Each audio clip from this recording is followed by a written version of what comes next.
Hop, hop, hop, hop, hop. Cette vidéo est sponsorisée. Waouh, j'ai toujours rêvé de dire ça. Oui, mais c'est pas toi qui le dis, c'est moi. D'accord. CyberGhost VPN. Un VPN est un logiciel qui va crypter tes données afin de te rendre totalement anonyme sur l'Internet. On dit Internet, pas tout. Il te permet de naviguer en toute sécurité sans que personne ne puisse collecter tes données.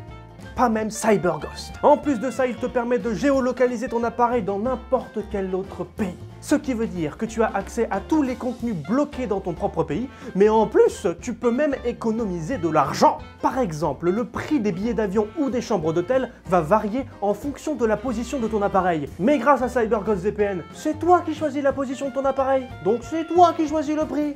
C'est pas possible. Est-ce que tu connais Netflix? Oh oui, avec ma copine, on regarde ça tous les soirs. Mais tu vas la boucler, Billy! T'as pas de copine! Eh bien en France, sur Netflix, tu as accès à moins de la moitié du catalogue complet, alors qu'avec CyberGhost VPN, tu as le droit à un streaming haute performance avec le catalogue complet de plus de 35 services de streaming, tels que Amazon Prime Video, Disney+, Hulu ou encore HBO Now.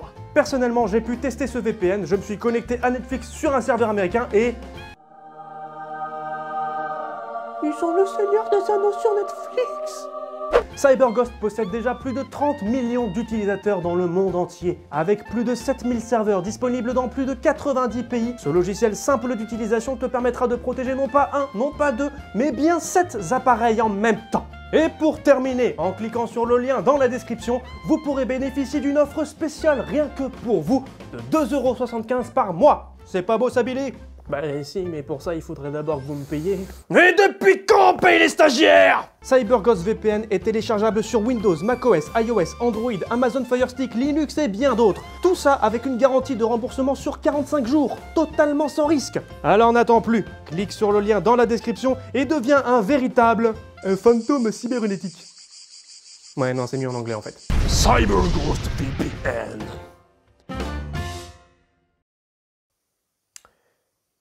Je suis pas sûr d'avoir envie de vous montrer ça. Tu as peut-être connu ce genre de réunion de famille dans lesquelles tes parents, tes oncles ou tes tantes te balançaient plein d'anecdotes sur toi enfant. Ouais, ce genre d'anecdotes, vraiment que de bons souvenirs et pas du tout gênants. Et ben là, on va faire un peu pareil.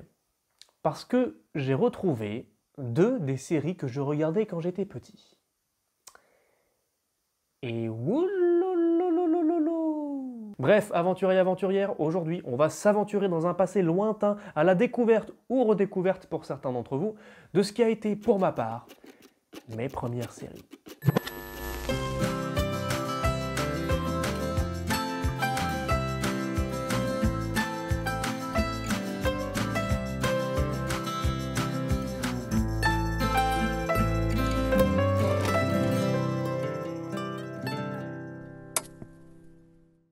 Alors avant toute chose, il faut savoir que je n'ai que très peu grandi avec la télé. J'ai d'abord commencé avec ces bonnes vieilles cassettes. Je me souviens que quand j'étais petit et qu'on m'a parlé des DVD, j'ai dit que ça ne marcherait pas.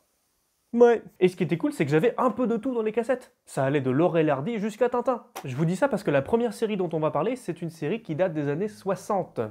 Ce qui veut dire que j'ai grandi avec des références de cinquantenaires. Saperlipopette. Messieurs, dames, je vous présente les Sentinelles de l'air.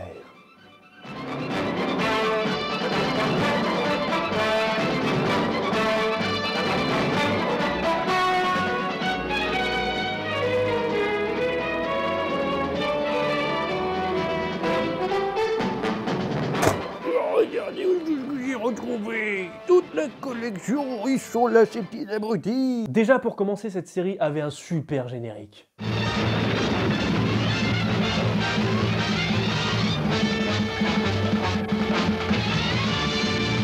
On dirait les Avengers? Oh oui, j'ai envie de le faire ce montage. Ils sont partis.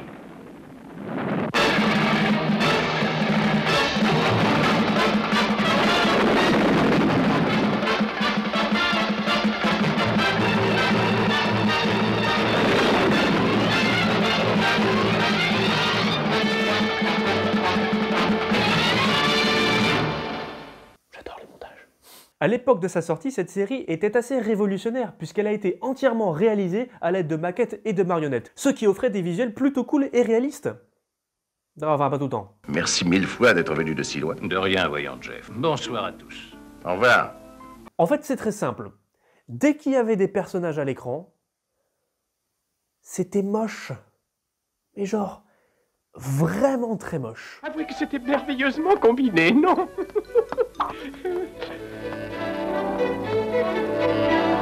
Par contre, dès que tu enlevais les personnages, c'était super classe. Les véhicules, les décors ou même tous les jeux de miniatures, et c'était il y a 60 ans, je vous rappelle. Mais d'ailleurs, tu sens que la série repose sur cette performance. Hein. Je veux dire, regarde le générique d'intro, à chaque fois, il se terminait comme ça.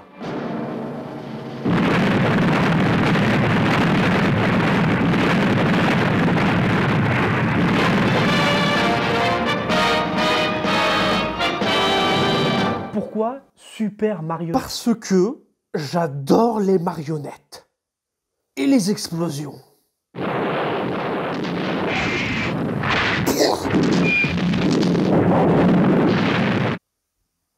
La série raconte les aventures de la famille Tracy, Jeff et ses 5 garçons, qui ensemble forment une organisation appelée la Sécurité Internationale. Ah, ils étaient modestes. Mais alors vous vous demandez peut-être comment est-ce qu'ils veillent à la sécurité internationale vu qu'ils sont que 6. Eh ben c'est très simple. Avec beaucoup trop de thunes. Je vais vous présenter les troupes, vous allez vite comprendre. Tout d'abord, il y a Scott qui possède une fusée avion, ensuite Virgil qui pilote un avion porte-container, Alan lui c'est carrément la fusée de Tintin, Gordon une Renault Kangoo sous-marine. Non mais papa m'a dit que c'était parce qu'on commençait à manquer d'argent sur la fin. Et John lui c'est carrément une station spatiale. Ah bah non en fait, je me suis fait pigeonner, ouais c'est bien ça. Mais visiblement il restait encore un petit peu de thunes à gaspiller. Du coup ils ont décidé de remplacer tous les couloirs par des trucs comme ça.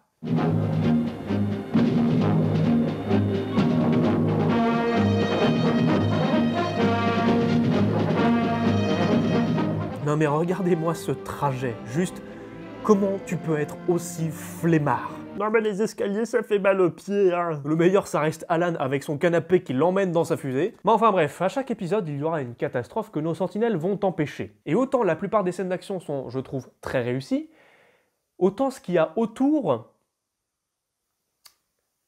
Ouais. Tu prends par exemple l'épisode 1, avec un avion piégé par une bombe qui explosera si ce dernier atterrit. Le concept de base, il est cool. Et puis pour l'aider à atterrir, les sentinelles envoient des voitures élévatrices pour servir de train d'atterrissage à l'avion. Je me souviens encore de la scène de l'atterrissage qui est sûrement un des meilleurs passages de la série. Mais lorsqu'on se penche un petit peu sur le scénario, on trouve des trucs bien débiles, du style le méchant qui arrive à se faire avoir tout seul. Non, c'est pas une blague, à la fin d'un épisode, il est en train de fuir la police. Je ne me laisserai pas prendre facilement. Il traverse un barrage pour les semer, et... Nous avons voulu le prévenir que le pont était coupé, mais il n'a pas voulu s'arrêter.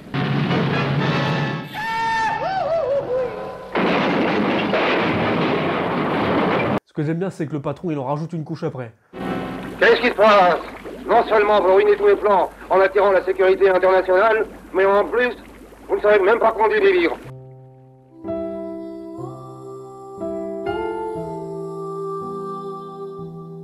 Ou mieux encore, dès le début de l'épisode, le même méchant va torturer un mec par la pensée grâce à un pouvoir démoniaque. Oui, parce qu'on est aussi dans ce genre de bail, enfin voilà. Tout ça pour un dialogue qui ne sert à rien. Veux-tu me donner tous les secrets des hommes de la sécurité internationale? Non. Tu sens que les mecs, ils se creusaient la tête pour avoir des idées, mais... Non. Mais en fait, même les scènes d'action, des fois, c'était n'importe quoi. Hein. Je veux dire, pour ceux qui se rappellent de la série, Scott, avec son avion fusée, bah il servait à rien. C'était le mec qu'on envoyait en premier sur le terrain, il allait voir les lieux, il regardait d'en haut, il faisait ouais, c'est la merde les gars, hein, envoyez les autres. Et genre dans un autre épisode, une fusée se retrouve coincée au fond de l'eau avec le compte à rebours de son allumage enclenché par accident. Alors du coup on envoie la 4L, on tente de retirer les débris, de décoincer la capsule, ça dure 3 plombes, et puis dans les 5 dernières minutes de l'épisode... Ça y est, elle est dégagée.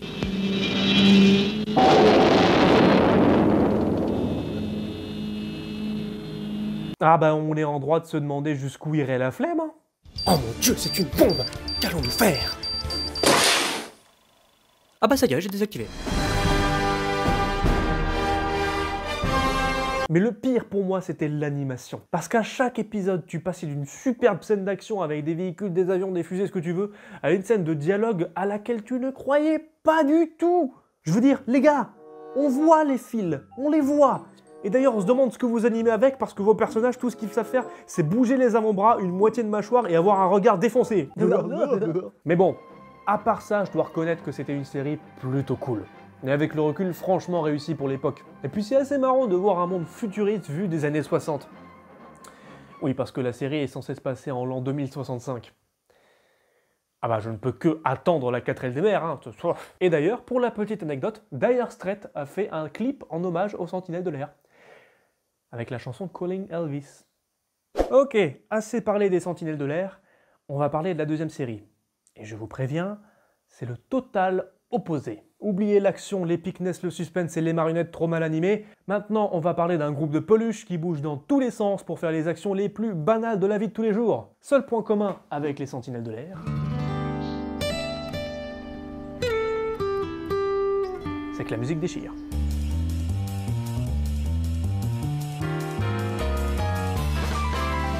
Moi je m'appelle Tibère. Salut, je suis Trotter. C'est super. Quel bonheur. Mais alors ça c'était incroyable.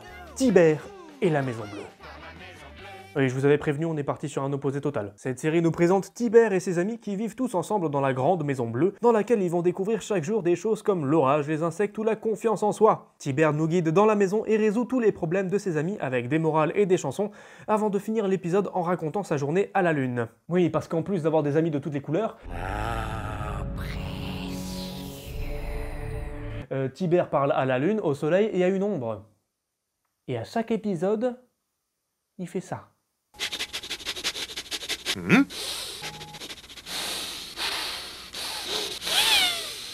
Ouh, ça me rappelle le parfum. Personnellement, une des choses dont je me souviens le plus, c'est que musicalement, cette série était vachement cool. Les musiques ont toutes quelque chose de très jazz, punchy. Et c'est presque dommage parce que les paroles... Et ça, on va y revenir. Mais alors, autant les Sentinelles de l'air, niveau expression des sentiments, ça valait pas grand-chose, autant là, Tibère, c'est tout l'inverse. La série a beau aborder des trucs relativement simples de la vie de tous les jours, tout le monde va avoir un comportement extrême. Et je veux surtout parler de Tibère, ce mec s'émerveille pour un rien. Le soleil se lève et il chante une chanson. Pistache lui demande pourquoi il s'appelle Pistache, il lui chante une chanson avec toute la famille. Ce qui lui permet d'esquiver la question. Tibère, pourquoi m'appelle Pistache? Oh, pourquoi tu t'appelles Pistache? Ah oui? Eh bien... Pistache, pistache, pistache, c'est ton nom. Bon, et maintenant que vous avez vu un petit peu l'ambiance générale de la série, si je vous disais que le premier épisode que j'ai vu avait pour thème les toilettes. Oui, oui, le pot. 20 minutes où c'est le sujet principal. Comme ça, tu restes toujours propre et sec. Oui. Je veux dire, tu prends un truc de la même tranche d'âge, genre Winnie l'ourson. Au moins là, il y a des problèmes. Je sais pas, il y a Tigrou qui emmerde tout le monde, ou il y a Winnie qui a plus de miel, il y a un truc dans le genre, mais au moins il y a un élément perturbateur. Parce que là, l'élément perturbateur, c'est... Tu es sûr que tu n'as rien oublié? Je reviens tout de suite. Oh.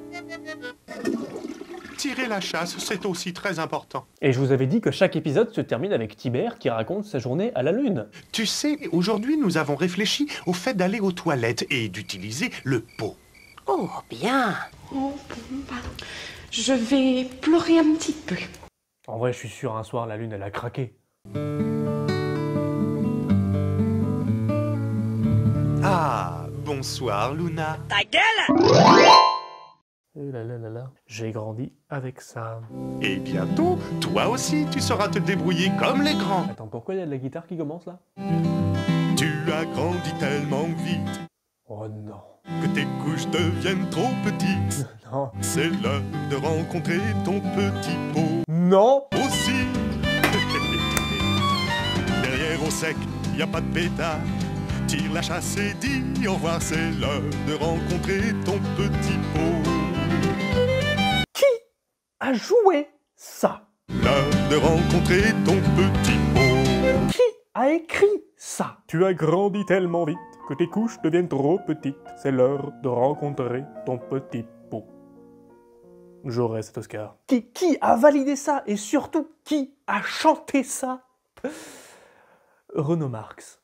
Un comédien de doublage qui possède une superbe voix et vraiment qui fait le taf, hein, et que vous avez déjà entendu. Eh oui. Vous l'avez entendu dans Harry Potter. Permettez-moi de vous présenter votre nouveau professeur de défense contre les forces du mal. Moi. Et dans Mulan. Nous devons rattraper les Huns. Nous arriverons plus rapidement à la cité impériale par le col de Tongcha. Vous ne verrez plus jamais ces personnages de la même manière. Bon, et sinon, l'épisode il se finit comment? Grand ordre mystique des toilettes. Non, non. Tu ne chantes pas une hymne mystique dans ta salle de bain. Juste... non. Nous sommes les toiletteurs, c'est une joie. Bon alors, les deux loutres se mettent à chanter aussi, super, qu'est-ce qui va se passer? La famille va les rejoindre, c'est ça? Ils sont les toilettes, nous sommes les toilettes. Ils sont les toiletteurs, c'est une joie. Non mais mis à part ça, essayez de ne pas écouter les paroles. Oui, non mais je sais, oui, voilà, oui. Essayez, vous allez voir que, comme je disais tout à l'heure, la musique, elle est vachement cool. Ainsi, ça laisse encore de la place pour nos amis. Soyez aussi. Toiletteurs, tous réunis. Nous allons toiletter en bien, oui. On se nettoie, et c'est pourquoi tu vois, nous sommes les toiletteurs. Les toilettes.